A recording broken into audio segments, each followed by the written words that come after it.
I finally bought my dream house and invited my family to see it. No one showed up. Then my dad texted, "We need to talk about the house." At 8:47 on a Saturday night, I stood alone in a dining room I'd spent 10 years dreaming about, staring at a table set for 5, a roast chicken going cold, and silver balloons spelling home that were already starting to sag. And I realized I wasn't sad. I was done. That's different. Sadness wants resolution. Done is a door closing, a lock turning. A sound so quiet you almost miss it, except it changes everything that comes after. My family was supposed to be there an hour and 47 minutes ago. My mother's text, the only communication I'd received, sat on my phone like a slap. "Sorry, something came up. Busy tonight." 5 words. No call, no explanation, no congratulations on the biggest achievement of your life. 5 words for 10 years of work. I put my phone face down on the counter. Then I picked up the lemon tart I'd spent 3 hours making from scratch. My grandmother's recipe, the one I'd learned at 13, the one I'd thought might make my mother smile, and I dropped it into the trash. The thud it made was the most honest sound I'd heard all night. My name is Madison Carter. I turned 30 the March before I bought that house, and I'd spent nearly my entire 20s building toward one single, specific, almost embarrassingly concrete goal: owning a robin's egg blue house with a white fence and an oak tree in the front yard. I know how that sounds. Believe me, I've heard every version of it. That's not a financial plan, that's a Pinterest board. You're 30 and you've never been to Europe? Live a little, Maddie. That last one was my brother Kevin's favorite. Kevin, who was 33, who'd never had a savings account that lasted longer than a season, who cycled through apartments the way other people cycled through Netflix shows. Kevin, who once told me at Thanksgiving, in front of our parents, our aunt, our cousin, that I treated money like a religion and fun like a sin. Everyone laughed. I smiled. I went home that night and transferred another $200 into my house fund. Here's what they never saw: the $38,000 I'd saved by age 25 while working help desk at an IT firm in Raleigh, a city where I knew exactly no one. The 16 an hour starting wage that I'd clawed up to $31 by switching companies twice, getting 2 certifications, CompTIA Security Plus and AWS Solutions Architect, and saying yes to every overnight shift nobody else wanted. The studio apartment I lived in for 4 years that was so small I could touch both walls if I stood in the middle and stretched out my arms. The used 2014 Honda Civic I drove until the odometer read 187,000 miles. The meal prep Sundays, the library books instead of streaming subscriptions, the discipline that looked from the outside like deprivation. It wasn't deprivation, it was architecture. I was building something. And on March 22nd at 2:15 p.m., sitting in a title company conference room in Asheville, North Carolina, I signed my name 43 times, handed over a cashier's check for $47,600, my down payment, no co-signers, no family money, not a single dollar I hadn't earned, and the attorney, a woman named Diane Prescott, slid a single brass key across the table and said, "Congratulations, Ms. Carter, it's yours." I held that key in my palm, and I felt the weight of a decade lift off my chest. The house was $289,000. A 3-bedroom craftsman bungalow on Laurel Ridge Drive with robin's egg blue siding, a white picket fence, hardwood floors, a wraparound porch with a swing, and, I swear this is true, a 70-year-old oak tree in the front yard that looked exactly like the one I'd drawn in colored pencil when I was 9 years old. I still have that drawing. It's in a frame now, hanging in the hallway. The first thing I wanted to do was share it. Not on social media, not with coworkers, with my family. I know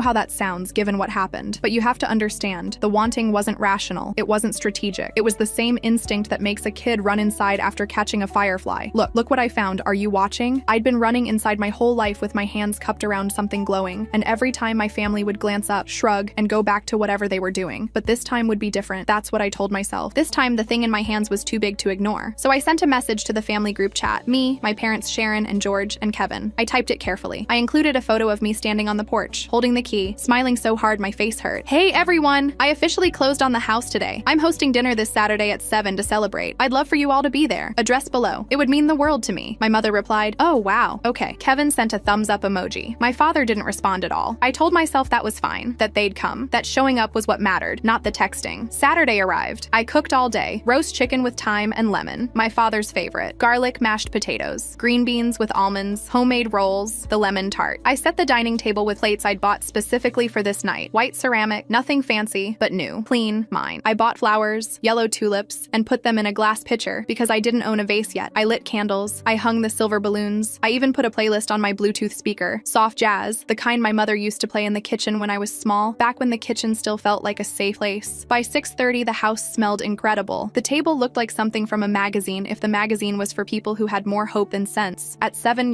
I sat down. At 7:05, I checked my phone. Nothing. At 7:15, I texted, "Hey, dinner's ready whenever you guys get here." No reply. 7:30. My knee started bouncing under the table. The candles had burned down a 1/4 inch. The chicken was cooling. I adjusted the tulips twice. 7:45. I called my mother. It rang 4 times and went to voicemail. I called my father. Same. I called Kevin. He picked up on the 3rd ring. I heard background noise noise. A bar, maybe. Music. Laughter. Hey, Maddie, what's up? Dinner? At my house? Tonight? A pause. The kind of pause that tells you everything before the words do. Oh, yeah, I think Mom said something came up. I figured it was pushed. Who pushed it? I didn't push it. I don't know.